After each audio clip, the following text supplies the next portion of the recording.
C'est l'heure du second débat de ce Sens Public consacré aux pesticides et à leur utilisation par les agriculteurs. Faut-il lever un certain nombre de contraintes comme le prévoit la loi Duplon? Les exploitants français font-ils face à une concurrence déloyale de leurs voisins européens? Un autre modèle d'agriculture est-il possible? Avant d'en débattre, notre reportage en Alsace où les betteraviers se sentent parfois démunis face à leurs concurrents allemands. Juliane Roland. C'est une frontière naturelle qui sépare deux pays et deux agricultures. Si du côté allemand du Rhin, les pesticides néonicotinoïdes sont autorisés, du côté français, l'acétamipride est interdit depuis 2018. En Alsace, Gérard Lorbert, producteur de betteraves sucrières, déplore une concurrence déloyale. Tous les autres betteraviers des autres pays utilisent l'acétamipride. Et d'ailleurs, le produit est homologué par l'EFSA. C'est là où on ne comprend pas. C'est qu'en fait, on a une Europe, une monnaie unique. Les Allemands, nos voisins, ici, vous êtes à 20-25 km de la frontière, quoi. Ça veut dire que de l'autre côté du Rhin, vous pouvez l'utiliser. Nous, on ne l'utilise pas. L'acétamipride est autorisé en Europe jusqu'en 2033 et sert à lutter contre la jaunisse de la betterave, une maladie que le producteur a du mal à combattre. Vous avez les deux seuls produits qui sont encore aujourd'hui homologués et qui coûtent cher et qui ne sont pas très efficaces. Et l'un des deux va disparaître l'année prochaine. Au nord de Strasbourg, des pucerons sont déjà visibles dans ce champ de betteraves, premier signe d'une contamination. Les feuilles vont devenir jaunes et donc la photosynthèse ne pourra plus se produire, ce qui veut dire que les racines en fait, ne vont plus pousser, ne vont plus grandir et surtout ne vont plus produire de sucre. En 2020, la jaunisse a causé des pertes de production de 30 à 60% selon les exploitations, soit 280 millions d'euros pour les producteurs. Si les Français perdent en hectares de betteraves, les Allemands ont progressé de 11% en surface. Le problème, c'est qu'en termes de rentabilité, les Allemands, eux, maintiennent les surfaces et les augmentent. Donc en fait, il y a plus de betteraves qui passent dans l'usine, donc il y a plus de rentabilité. Nous, c'est l'inverse, on baisse nos surfaces et donc forcément, il y a moins de rentabilité dans nos usines, ce qui veut dire que le prix final payé à l'agriculteur sera moindre également et donc ce qui signifie qu'on risque encore de perdre des surfaces. L'usine d'Erstein est la seule sucrerie d'Alsace. Déjà en difficulté dans le passé, le risque d'une fermeture inquiète. En tout, 6 sucreries ont fermé en France en 6 ans. Les betteraviers d'Alsace, en faveur de la loi Duplon, espèrent rattraper leur retard sur leurs voisins européens. La France peut-elle se passer des pesticides? Voilà le thème de notre débat avec Vincent Louot. Bonsoir, bienvenue. Vous êtes sénateur horizon de l'Indre-et-Loire et agriculteur vous-même. Aurélie Catalo, bonsoir et bienvenue. Bonsoir. Vous êtes directrice Agriculture France à l'Institut du développement durable et des relations internationales. Arnaud Gossement, bonsoir, bienvenue. Avocat en droit de l'environnement et professeur associé à l'Université Paris 1 Panthéon-Sorbonne. Et évidemment, Sophie Dravinel, éditorialiste politique, est restée à mes côtés. Je vous pose la question générale, Vincent Louot. Alors, on a dit la France peut-elle se passer des pesticides, histoire de simplifier. Là, on parle plutôt d'un pesticide qui s'appelle l'acétamipride, qui est d'ailleurs surnommé le tueur d'abeilles. Est-ce qu'on peut s'en passer? Alors déjà, c'est un peu réducteur de dire que l'acétamipride est un insecticide tueur d'abeilles. C'est le seul insecticide qui a eu le label en son temps abeille donné par l'ANSES, qui est un des labels les plus durs au monde à avoir. Donc c'est un peu culotté. L'acétamipride, oui, c'est la seule molécule que l'on demande dans la famille des nicotinoïdes en réintroduction. Il avait été mis dans le lot en interdiction. L'Europe à juste titre, parce que ça, c'était à peu près, c'est toujours établi sur le problème du traitement de semences. Donc, il y a une interdiction européenne sur le traitement de semences, sur le traitement foliaire. Donc, on ne peut pas utiliser l'acétamipride, contrairement aux autres pays de l'Europe qui l'ont réhomologué ou réautorisé.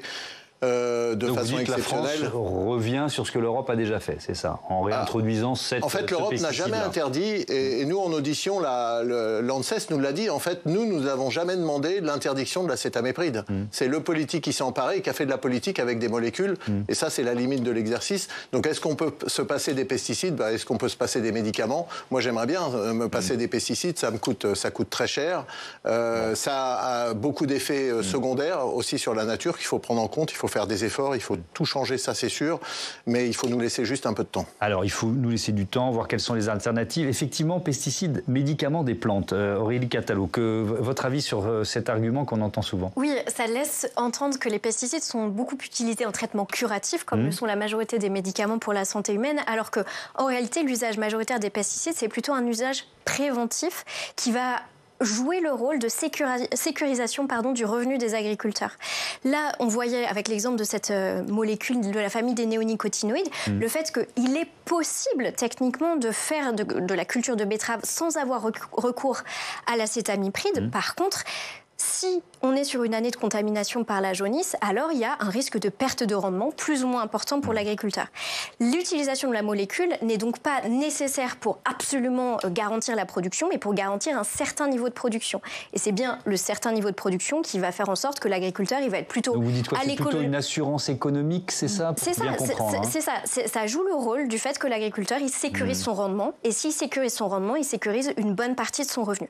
Et donc, là, quand on a posé ça, ça nous permet de voir que le débat autour de cette molécule-là, mais de manière générale autour des pesticides, c'est un débat qui met en balance deux natures d'enjeux très différents. Il y a un enjeu d'environnement et de santé publique, et ça, globalement, on sait que les néonicotinoïdes ont des effets délétères sur l'environnement et la santé, mais en balance de quoi il faut bien voir l'intérêt économique de court terme des agriculteurs, et donc c'est la raison pour laquelle eux considèrent qu'il faut leur laisser l'accès à cette molécule. D'accord. Et c'est bien autour de ce débat assez polarisé que se joue la majorité des discussions. Arnaud Gosselin, sur la dangerosité, effectivement, vous citiez plusieurs fois l'ANSES, l'Agence nationale de sécurité sanitaire, de l'alimentation, de l'environnement et du travail. Que dit cette agence sur ce pesticide ?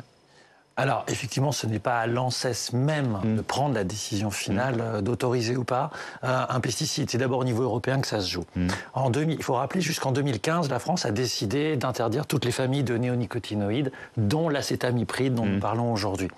Ensuite, elle a repris cette décision en 2020. Et en 2020, elle a notifié à la Commission européenne sa décision d'interdire ces 5 molécules de néonicotinoïdes. Et elle a produit des études, notamment de l'ANSES. Et à la suite de cela, l'agence européenne, l'EFSA, qui contrôle aussi la dangerosité de ces produits, a demandé un délai supplémentaire qui n'est pas échu pour étudier la dangerosité de ces produits et a recommandé, en attendant, de diviser par 2 les taux d'exposition aux pesticides, sachant que ces pesticides présentent des dangers différents selon les cibles. Ça peut être des dangers, effectivement, pour les ravageurs qui sont concernés, les non-cibles. Donc les ravageurs, les insectes, en l'occurrence. Voilà, exactement. Les organismes non-cibles, dont vous et moi, par exemple, les eaux, les sols et même l'air. Et ce que nous a dit le Conseil d'État très récemment, le 5 juin 2025, donc il ne s'agit pas de citer, de ne pas être d'accord ou pas d'accord, c'est une décision de justice. Le 5 juin 2025, le Conseil d'État a été saisi par la filière, notamment betteravière, qui souhaitait que la France réautorise l'acétamipride. Ils ont perdu devant le Conseil d'État, c'est pour ça qu'ils passent au Sénat aujourd'hui, c'est quand même l'histoire. Et devant le Conseil d'État, ils ont dit, regardez, il n'y a plus de raison que la France maintienne cette interdiction de ces néonicotinoïdes. Réponse du Conseil d'État, si. Alors ce qui est rigolo, c'est qu'en fait, l'État s'est battu devant le Conseil d'État pour maintenir l'interdiction, et ce même État pourrait par la loi rouvrir pour l'acétamipride cette autorisation. Et devant le Conseil d'État, il a été rappelé l'ensemble des études ANSES et EFSA, c'est consultable dans cette décision du 5 juin 2025, et notamment aussi, il faut le rappeler, qu'aucun membre de l'Union européenne aujourd'hui n'autorise l'utilisation de l'acétamipride pour l'enrobage des semences. Mais c'est normal, c'est interdit pour l'Europe. C'est interdit par le règlement européen. En fait, c'est autorisable au niveau européen pour la pulvérisation. C'est un peu technique, je vous suis, mais c'est un peu compliqué. C'est en partie autorisé. Oui. Autorisable ne veut pas dire autorisé. En fait, l'Union européenne dit vous pouvez si vous le souhaitez. Alors, ensuite, les États... en fait, l'acétamiprid... En pulvérisation, quand vous le faites dans une maison, je rappelle que dans vos maisons, vous avez des produits homologués sur la punaise de lit, sur du stop à sec, du barrage à insectes en acétamiprid. Ça, ils sont homologués en usage. C'est pas comparable, excusez-moi. Alors, c'est pas comparable, vous savez, les agriculteurs, ils comprennent plus ça. Vous dites c'est pas comparable. Pas les agriculteurs. Certains agriculteurs. Oui, non, mais certains, les arboriculteurs, les noisetiers, les betteraviers, beaucoup qui trouvent pas de solution parce que vous dites en préventif. Moi, je veux bien, on fait pas de traitement insecticide en préventif. On fait jamais. On sait qu'on tue la faune qui accompagne. L'enrobage de semences, c'est bien du préventif. Oui, mais je ne vous parle pas de ça. La loi. Vous parlez des betteraves. Alors, on va laisser le sénateur. La loi est parfaitement claire. Elle permet sur un système dérogatoire. Demander chaque année de permettre la pulvérisation et pas l'enrobage qui est interdit au niveau européen, on n'est pas complètement neuneux au Sénat, sur la pulvérisation. L'enrobage, en quelques mots. L'enrobage, c'était la graine, la petite graine, on lui met une pellicule autour d'elle et ça va quand la plante va pousser, elle va emmener la molécule et quand l'insecte va se poser sur la molécule, c'est le système du collier à chien. En fait, sauf que là, c'est pas de l'acétamiprid, c'est l'imidaclopyr, sauf que c'est sur les graines. Le collier à chien met dans le sang sang du chien la molécule. Quand la puce arrive, elle pique le chien. Et alors, je vais reprendre la main parce que c'est passionnant, mais c'est un petit peu complexe quand même. Et il y a des enjeux qui sont peut-être un peu plus accessibles, qui sont les questions de concurrence déloyale ou pas, qui sont les questions d'alternatives ou pas. Et on va essayer d'avancer là-dessus. D'abord, je vous propose, sur cette idée de concurrence déloyale, premier chapitre que j'ouvre maintenant, c'est clairement l'argument qui est le plus souvent employé, notamment par le président de la FNSEA. On va écouter Arnaud Rousseau. Le sujet, c'est de ne pas nous mettre dans des impasses qui amènent les productions françaises dans le mur pour importer un peu plus chaque jour des productions qui viennent de l'étranger et qui viennent souvent produites dans des conditions qui sont moins disantes que les nôtres. C'est ça qu'il faut qu'on explique aux Français. Alors, les conditions moins disantes. Quentin Calmet nous a rejoint. Rebonsoir Quentin. La France, est-ce qu'elle est systématiquement mieux disante que ses voisins en matière de pesticides? C'est toute la question, effectivement, avec ce débat autour de l'acétamipride, que la France a interdit en 2018, que les producteurs italiens et turcs utilisent dans la production de la noisette, ce qui leur permet par exemple d'exporter en France avec une distorsion de concurrence. Faut-il pour autant dire que la France est à chaque fois à la pointe dans l'utilisation des pesticides? Eh bien, l'ONG Génération Future a fait un comparatif européen en se basant sur des données fournies par la Commission européenne. Résultat, 291 des 453 substances autorisées sur le sol européen sont utilisées légalement en France. Le pays se place ainsi dans la 3e place de ceux autorisant le plus grand nombre de substances actives derrière la Grèce et l'Espagne. Selon les calculs de Génération Future, le nombre de substances autorisées en France est supérieur de 32% à la moyenne européenne. Et d'ailleurs, c'est pour cela que la France avait mis en place ce plan, la Ecophyto 2030. Voilà, ce plan qui vise à réduire de 50% l'usage des pesticides en 2030 par rapport à la période de référence qui est 2011-2013, eh bien, le ministère a fait un communiqué. Il se base sur l'indicateur HRI1 et il écrit d'ailleurs dans un langage ultra techno qu'on va lire dans un communiqué qui a été publié il y a 3 semaines. La valeur du HRI1 pour 2022 en France est de 64 en baisse de 36% par rapport à la période de référence. La valeur moyenne du HRI1 à l'échelle européenne pour 2022 est de 50, en baisse de 50% par rapport à la période de référence. C'est pas clair. Ah bah non, c'est pas clair du tout, j'ai rien compris. Juste, le ministère conclut-il, la France progresse moins rapidement dans l'atteinte des objectifs que la moyenne européenne. Alors, le HRI1, c'est un indicateur européen repris en 2024 à la demande de la FNSEA, car l'indicateur précédent, le NODU, pour nombre de doses unités, était jugé trop contraignant. Le ministère explique que les mauvais chiffres de 2022 sont liés aux fortes pluies après des périodes de sécheresse, ce qui a favorisé le développement des maladies fongiques et donc le recours à des pesticides. Merci Quentin. Je pense que cette citation, on peut la mettre dans notre best-of du jargon administratif. Je reviens vers vous, Vincent Louot, parce que on citait l'Allemagne tout à l'heure. On a vu le reportage sur les betteraviers. Là, Quentin parlait de producteurs italiens et turcs sur la noisette. Est-ce que oui ou non, il y a une concurrence déloyale? Mais bien sûr, il y a une concurrence déloyale parce que dans l'Organisation mondiale du marché, auquel on adhère tous, on a un principe européen de libre-échange des biens de consommation. Et pour les entrées de produits agricoles, c'est la même chose. On peut refuser un produit s'il dépasse les LMR européennes, les LMR, pardon, les limites maximales de résidus de pesticides. Je vous donne un exemple. Les OGM, en 20 ans, on a fait un moratoire. C'est interdit en Europe. On importe de plus en plus d'OGM en France parce que les pays comme le Brésil nous mettent au tribunal, mettent l'Europe au tribunal parce qu'on n'apporte pas la preuve du fait que ça soit dangereux pour les populations en termes de cancer, en termes d'atteinte à l'environnement. Donc on ne peut pas établir de clause miroir. Vous voyez ce que je veux dire? Mais là, c'est entre pays européens. Alors la Turquie, non. La Turquie... Non, mais Italie, bien sûr, Allemagne... Mais bien sûr, mais nous, c'est ce qui blesse le petit cœur des agriculteurs. Quand vous avez un système où les agriculteurs finissent par dire « nous, on préférait que l'ANSES soit fusionné avec l'EFSA, comme ça on aura la même règle et on accepte les règles européennes ». Mais les agriculteurs ne peuvent pas comprendre l'excellence idéologique qui est faite sur cette seule molécule pour leur production. Mais alors, ce que je retiens quand même de la chronique de Quentin, c'est cette idée que 291 des 453 substances autorisées, elles le sont en France. Arnaud Gossman, je commence avec vous là-dessus. Ça veut dire que on utilise quand même certains de ces intrants ou de ces substances chimiques, peut-être plus que d'autres pays européens. Et alors à ce moment-là, il y a peut-être, je sais pas, un journaliste en ce moment dans un pays d'Europe qui fait concurrence déloyale des agriculteurs français. Oui ou non? Mais c'est le cas. C'est le cas, c'est-à-dire que si vous consultez la presse étrangère, et avec beaucoup plus de raisons qu'ici, on va vous dire que la France, utilisant beaucoup plus de substances pesticides que les autres pays de l'Union européenne, en plus, il faut comparer, c'est comparable. On n'a pas du tout les mêmes modèles agricoles, ne fût-ce qu'en surface, en termes d'industrialisation et de choix de culture. Donc il faut comparer ce qui est comparable. Mais si je prends juste l'utilisation des substances pesticides, effectivement, la France ne peut pas se plaindre d'une concurrence déloyale, puisque elle l'utilise bien plus que la moyenne européenne. Vous avez vu que celle, je crois que c'est l'Espagne et la Grèce, font entre guillemets mieux. La deuxième chose que je voudrais dire quand même, qui est importante, c'est que derrière ces histoires de concurrence, il y a des hommes et des femmes, à commencer par les agriculteurs, qui sont les premières victimes des problèmes de santé. Juste un chiffre, 30% des points de captage, il y en a à peu près 35 000 dans ce pays, sont contaminés par des métabolites, des résidus de pesticides, pour faire simple. Point de captage de l'eau ? Oui, tout à fait. On a aujourd'hui un énorme problème d'accès à la ressource en eau, notamment sur ces points de captage. Et malheureusement, aujourd'hui, au Sénat, a été rejetée une proposition de loi qui, justement, visait à mieux protéger ces points de captage et de faire en sorte d'éloigner les pulvérisations de pesticides. Donc il faut aussi penser à la santé des agriculteurs qui sont les premiers concernés. Alors, je vais vous donner la parole dans un instant pour parler d'harmonisation européenne, parce qu'effectivement, on se dit qu'il y en a besoin, mais quand même un mot de réponse là-dessus, parce que les agriculteurs, ils n'ont pas envie de ravager leur propre santé. Donc, cette rhétorique, on l'entend souvent. Déjà, les agriculteurs ne sont pas plus touchés, hormis pour 2 modes de cancer où il y a réellement des problèmes. 10% des salariés agricoles.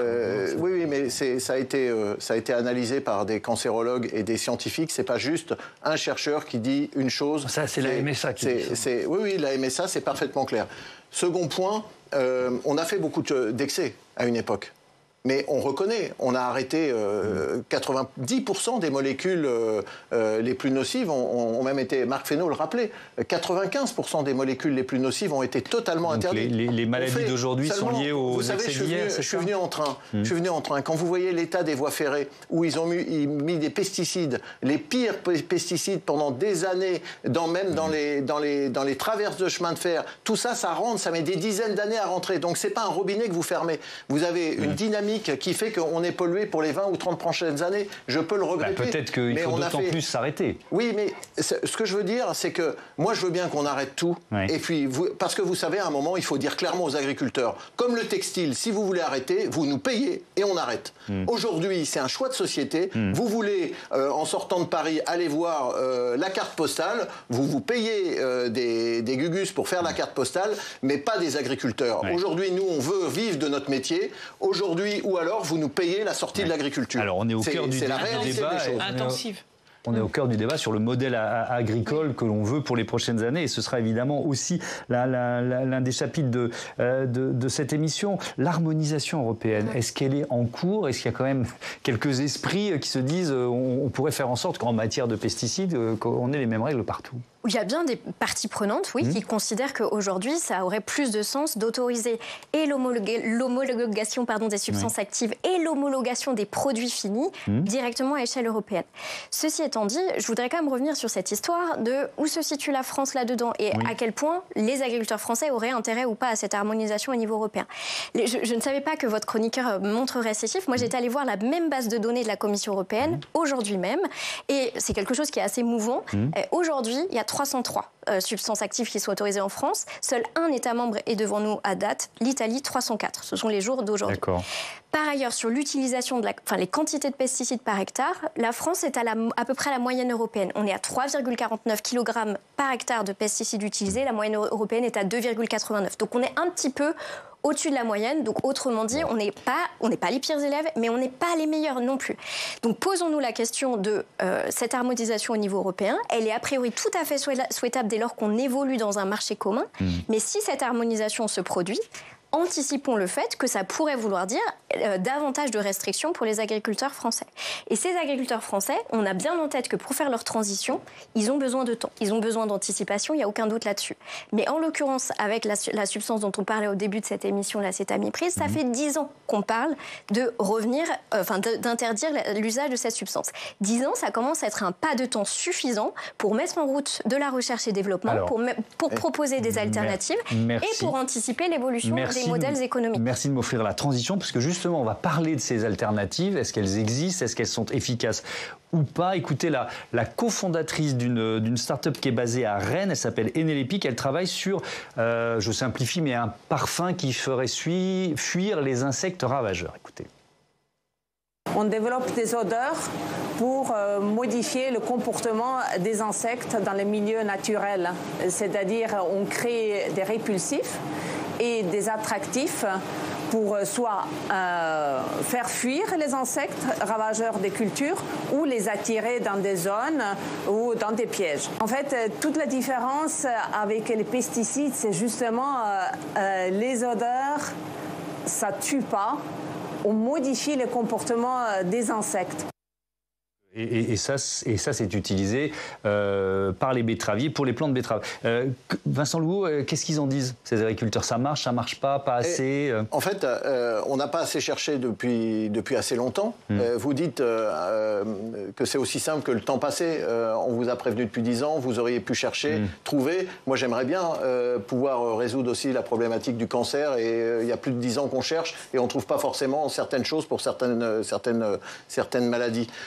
Aujourd'hui, on avance. On aura la technologie des NGT qui ne va pas plaire encore sur la nouvelle façon de faire la sélection naturelle des plantes, qui va apporter des solutions si elle est autorisée en Europe. Vous voyez, on va trouver d'autres solutions. On a plein de pistes. On a déjà mais là, ces parfums répulsifs, ça marche pas? Alors, ça marche, mais souvent le problème, c'est que on peut faire sur du petit parcellaire, ça marche parce qu'on est sur de la petite quantité, de la petite parcelle. Dès que vous passez à la maille de la grande parcelle, ça marche plus parce que les petites bêtes, elles sont tellement envahissantes et que quand il y a l'air qui passe et que il y a beaucoup de paramètres, la température, l'hygrométrie, vous imaginez bien, entre les 35 degrés d'aujourd'hui et les 18 degrés d'avant-hier. Vous voyez, la nature, nous, on vit avec cette nature, en fait. La nature, c'est pas quelque chose que tu décrètes comme dans un labo. En fait, c'est pour ça que c'est long. Mais on va y arriver, il faut croire à ça. Bon. Moi, je crois au fait qu'on va trouver des solutions, il faut nous donner du temps. Mais vous savez, la plus belle coopérative de France de producteurs de noisettes est en train de mourir.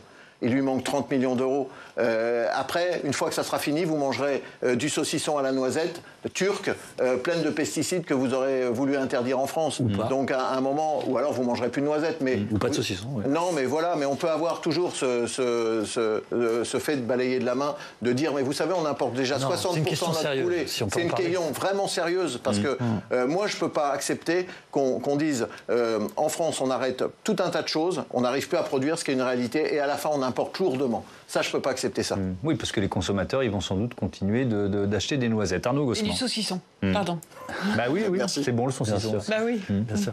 Mais non, ce que je veux dire par là, c'est que votre question, il y a plusieurs sous-questions. Je ne vais pas toutes les traiter, bien entendu, soyez rassurés. Mais la première question, c'est celle des débouchés. On a fait des choix en France au lendemain de la Seconde Guerre mondiale, avec une politique de remembrement, d'industrialisation, d'abattage de haies, de disparition de la nature aussi, en très grande partie, de recours à la chimie, et pas simplement pour les pesticides. Je pense aussi aux engrais, par exemple. Oui. On va en parler. On va parler du cadmium dans un instant. Avec le cadmium, effectivement, on en a parlé récemment. Bref, des intrants chimiques de manière générale et une spécialisation sur les débouchés. On est devenu dépendant sur certains débouchés, je pense au soja par exemple, et sur d'autres, on est peut-être devenu aussi surproducteur. Lorsqu'on pose la question de la betterave aussi aujourd'hui, il faut aussi poser la question du marché qui se passe derrière, des débouchés. Qu'est-ce qu'on veut produire en France? Vous avez des plantes, par exemple, dans le sud-ouest de la France qui ne sont peut-être pas adaptées à la raréfaction de la ressource en eau. Je pense au maïs, par exemple.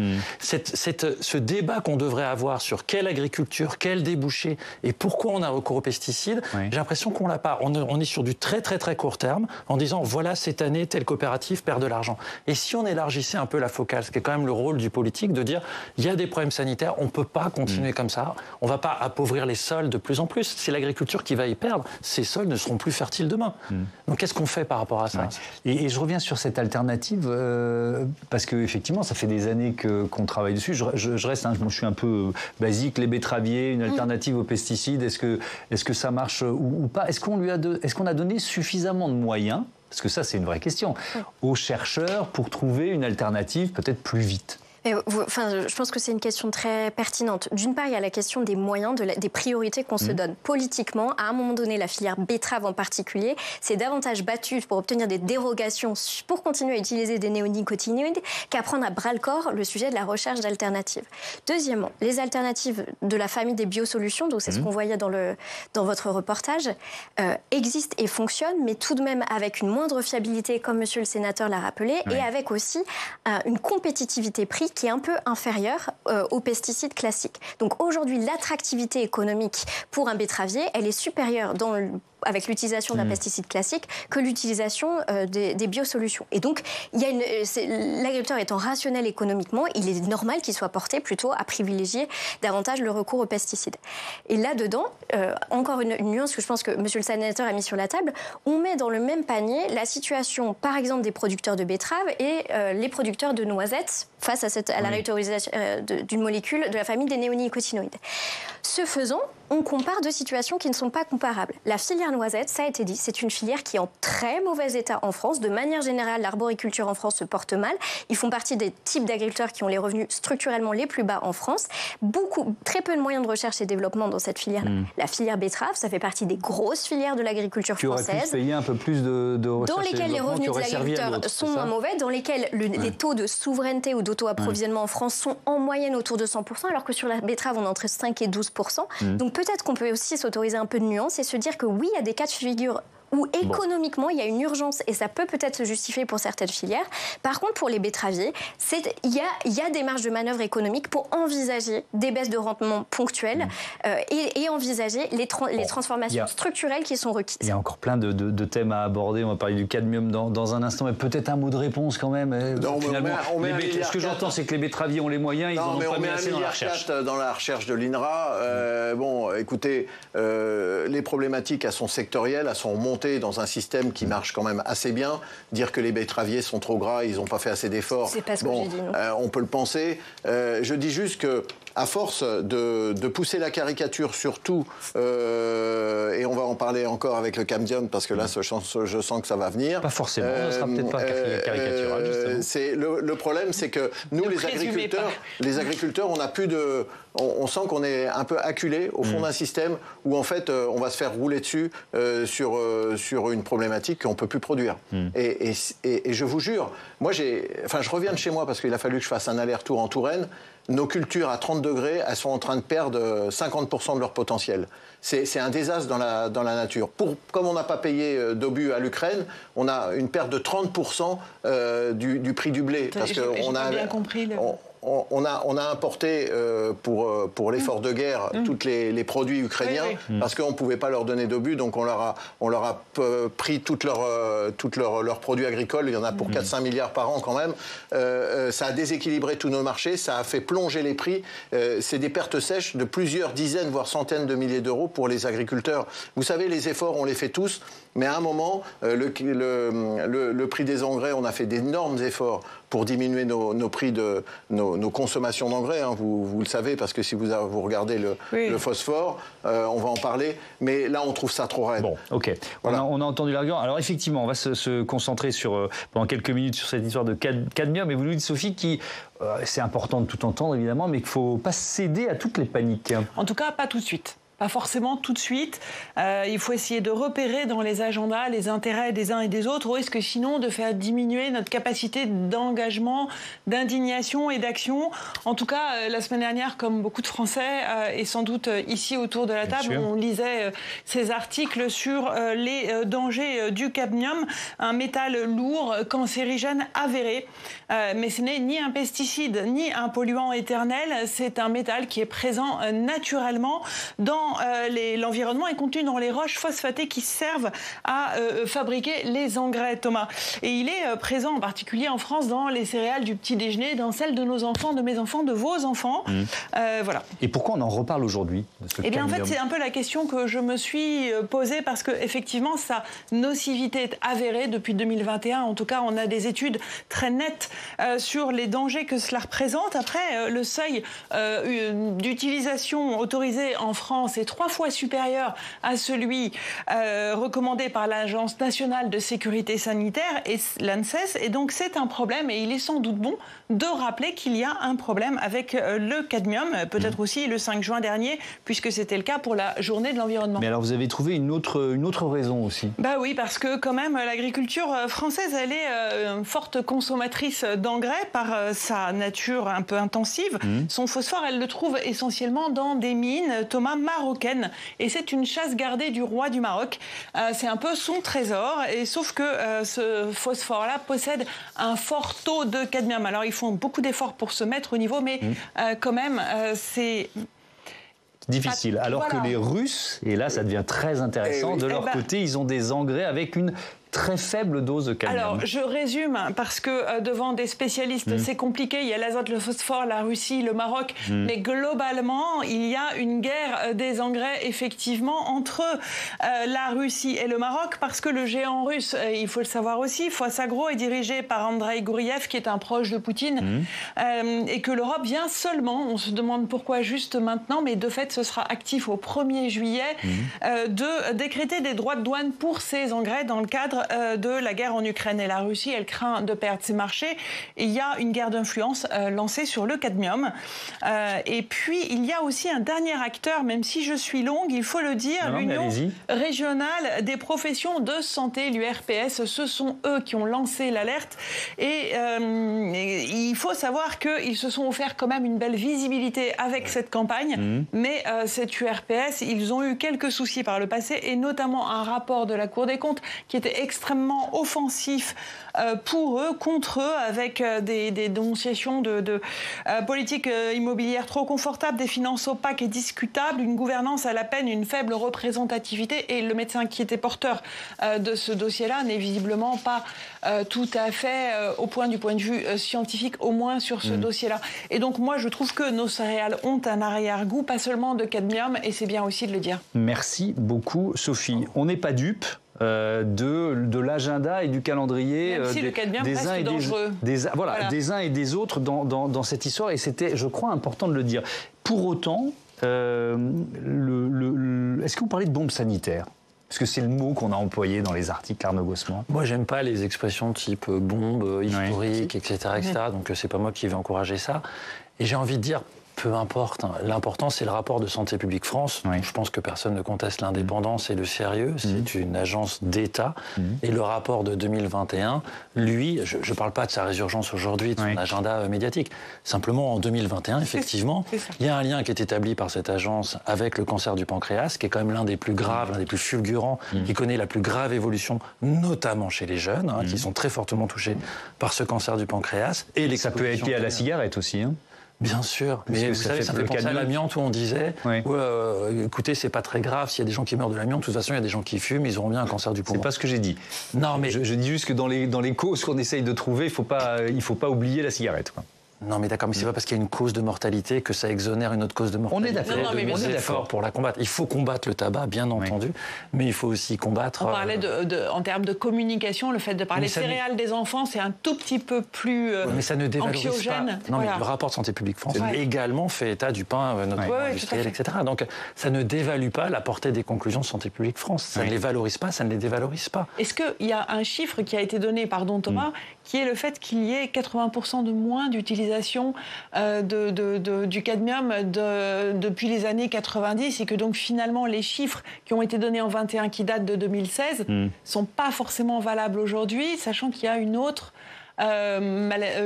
étude Alban, je crois, qui est lancée là en 25 pour des résultats en 28. Pensez que ça peut bouger, ou vous êtes... Mais je suis pas... Je suis juriste, donc ma seule chose, c'est de lire des décisions de justice. Ce que je sais, c'est qu'en juin 2023, le tribunal administratif de Paris a condamné l'État parce que sur ces questions-là, il est en position d'inaction, il n'agit pas, il ne respecte pas ses propres engagements, il ne respecte pas non plus le droit de l'Union européenne. Vous avez une liste longue comme le bras de critiques, et devant la Cour administrative d'appel de Paris, dont j'espère personne ne conteste l'indépendance, il y a quelques jours, de nouveau, le magistrat qui est chargé de proposer une solution à la formation de jugement a proposé de recondamner l'État français parce qu'il ne respecte pas ses engagements, et notamment à cause des conditions d'évaluation, notamment sur les organismes non cibles des substances pesticides. Donc on voit que la France, c'est pas qu'elle en fait trop sur les pesticides. Selon la justice française, elle en fait pas assez, notamment sur les conditions d'évaluation.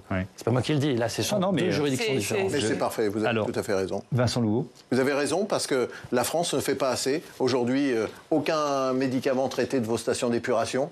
Tout rejeté directement. Les pesticides, les médicaments, c'est deux choses totalement différentes. Mais c'est-à-dire que aussi, on a les mêmes phénomènes sur l'action de nos populations. Nous sommes plus 20 millions d'habitants, contrairement au début du siècle. On est plutôt 80 millions.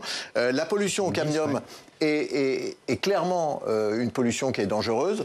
On a une pollution atmosphérique qui baisse, parce que justement, comme on en utilise de moins en moins, ça baisse. On a une grosse présence dans les boues de stations d'épuration des villes, qui viennent des villes. On a une accumulation de cadmium dans les boues de stations d'épuration.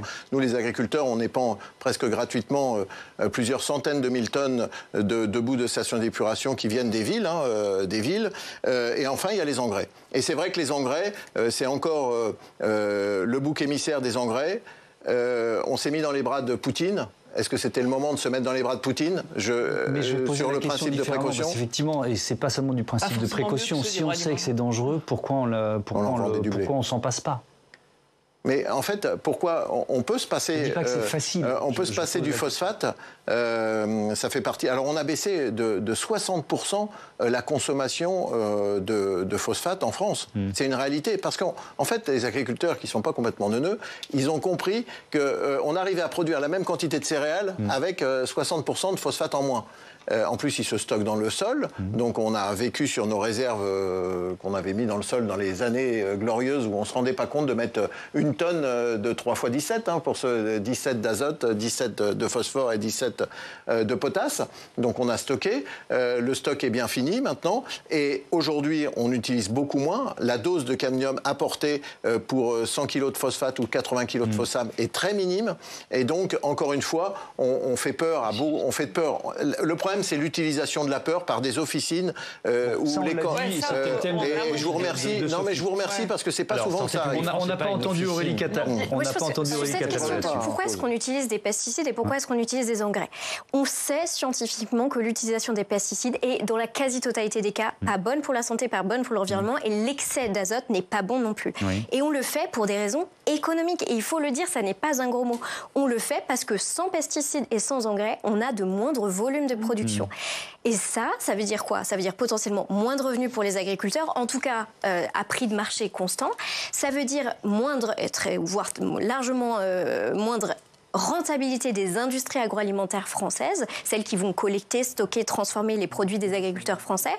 Et ça veut dire aussi potentiellement moindre autosuffisance ou moindre souveraineté alimentaire de la France. C'est pour ça qu'on utilise des pesticides.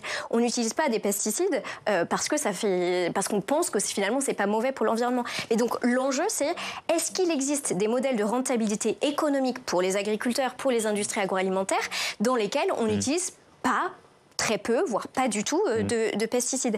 Toute autre considération du problème, c'est ne pas voir les deux faces de la même pièce. Donc c'est bien pour des enjeux économique qu'on utilise des pesticides. Ça pose cette question qui est centrale évidemment du modèle de notre agriculture, de son avenir. Je pense que personne ici n'a envie que la perte du nombre d'agriculteurs continue. On est passé d'1 600 000 agriculteurs en 70 à 390 000 en 2020. 60 par jour. Et ça continue de baisser.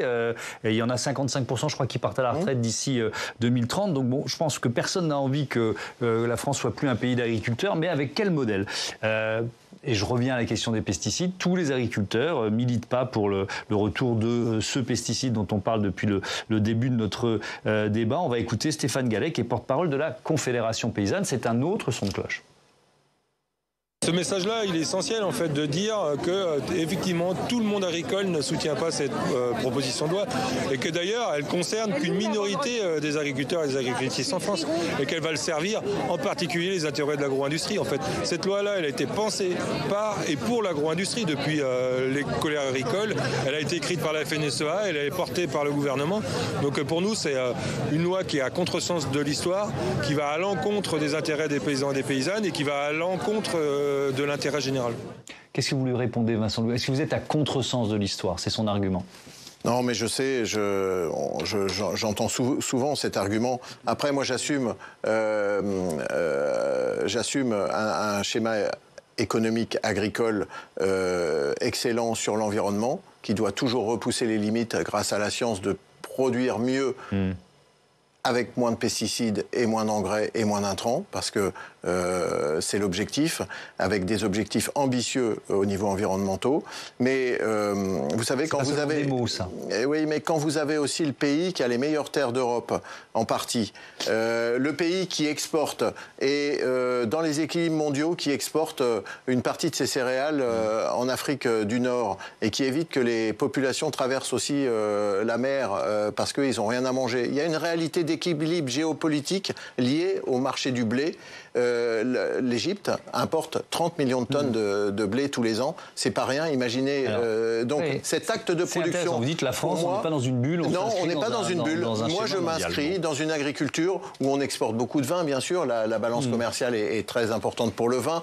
On exporte aussi l'excellence des fromages, mais on importe aussi 60% de notre poulet aujourd'hui, qui vient d'un oligarque russe ou du Brésil. On a et là, dans des conditions... Je voudrais que chacun, il nous reste quelques minutes, pas beaucoup, et le temps de donner son point de vue sur ces modèles. Aurélie Catalo, je commence avec vous, vous aurez le dernier mot à Arnaud Gosselin. Ce sont deux modèles d'agriculture là qui se combattent, le mot est peut-être un peu fort, mais en tout cas, cette alternative, l'état du débat agricole, c'est une polarisation entre des gens qui vont chercher une maximisation des volumes de production pour garantir leurs revenus, et d'un autre côté, des gens qui vont plutôt chercher à massifier l'écologisation ou le verdissement des pratiques agricoles. Pour l'instant, ces deux camps ont beaucoup de mal à se parler et à se réconcilier. Dans la première école où on cherche une maximisation des volumes de production, il y a notamment la volonté d'aller contribuer à des équilibres alimentaires mondiaux. Le revers de la médaille, c'est quand même le besoin d'importer énormément. Pour exporter du blé, on doit importer des engrais. Pour exporter de la poudre de lait, on doit importer du soja. Donc cette affaire-là, d'un point de vue de la contribution de la France à la souveraineté ou à la sécurité alimentaire, elle est tout à fait discutable. De l'autre côté, quand on parle de verdir les pratiques agricoles, c'est évidemment nécessaire et souhaitable d'un point de vue environnemental, mais il faut aussi se poser la question de que fait-on des agriculteurs qui vont perdre des volumes de production? Comment est-ce qu'on évite la casse sociale? Voilà. Comment est-ce qu'on évite des fermetures d'usines, etc. Et ça, ce sont des transformations qui sont possibles, mais qui sont complexes. Je prends juste un très rapide exemple. Dernier mot. Sur la betterave, il ne faut pas chercher une molécule pour remplacer l'acétamipride. Il faut dire, on va faire des parcelles plus petites, je vais remettre des haies et je vais mettre moins souvent la betterave dans ma rotation. Donc c'est un changement de logiciel qu'il faut, mais c'est possible. Votre avis, Arnaud Gosselin? Alors, je vous donnerai un conseil de lecture, si vous me permettez. Allez-y. C'est une bande dessinée qui s'appelle Le remembrement d'Inès Léraud et qui décrit très très bien, avec nuance, la manière dont la France a introduit une politique catastrophiste de l'aveu même de son concepteur, Edgar Pisani. Politique publique qui consistait, pour le coup, depuis Paris, à penser les parcelles agricoles de la même manière qu'elles soient bretonnes, savoyardes ou dans le sud de la France. Évidemment, on a détruit des haies, évidemment, on a fait fuir la nature, évidemment, on a promu les pesticides et la mécanique que les Américains, dans le cadre du plan Marshall, souhaitaient nous vendre aussi à l'époque. On a abandonné beaucoup de souveraineté. On est encore là-dedans. On est encore là-dedans aujourd'hui. Et c'est pour ça que là où je nuancerais votre propos, si vous me permettez, c'est qu'il n'y a pas les agriculteurs. D'abord, il y a des agriculteurs qui se passent de pesticides, des agriculteurs qui sont contre cette politique-là. Et cette politique-là des pesticides, son principal intérêt, c'est de se passer d'agriculteurs. C'est de faire des économies de main-d'œuvre. Si vous voulez remettre des agriculteurs dans les campagnes, il faut se passer de cet agriculteur-là qui les a fait fuir et qui les a endettés aujourd'hui. On a entendu vos arguments aux uns et aux autres. Merci beaucoup d'avoir participé à ce débat qui était parfois un peu technique, mais je pense que c'était important. Et en tout cas, il était passionnant. Merci encore et à bientôt sur Public Sénat. On se retrouve demain 18h, 22h. Vous pouvez en attendant réécouter, revoir nos débats sur publicsena.fr. N'oubliez pas qu'on est sur le canal 8 maintenant de la TNT et que vous pourrez y retrouver demain matin Benjamin Haddad, le ministre délégué chargé de l'Europe, face à Oriane Mancini. Il sera 8h du matin sur Public Sénat. Belle soirée.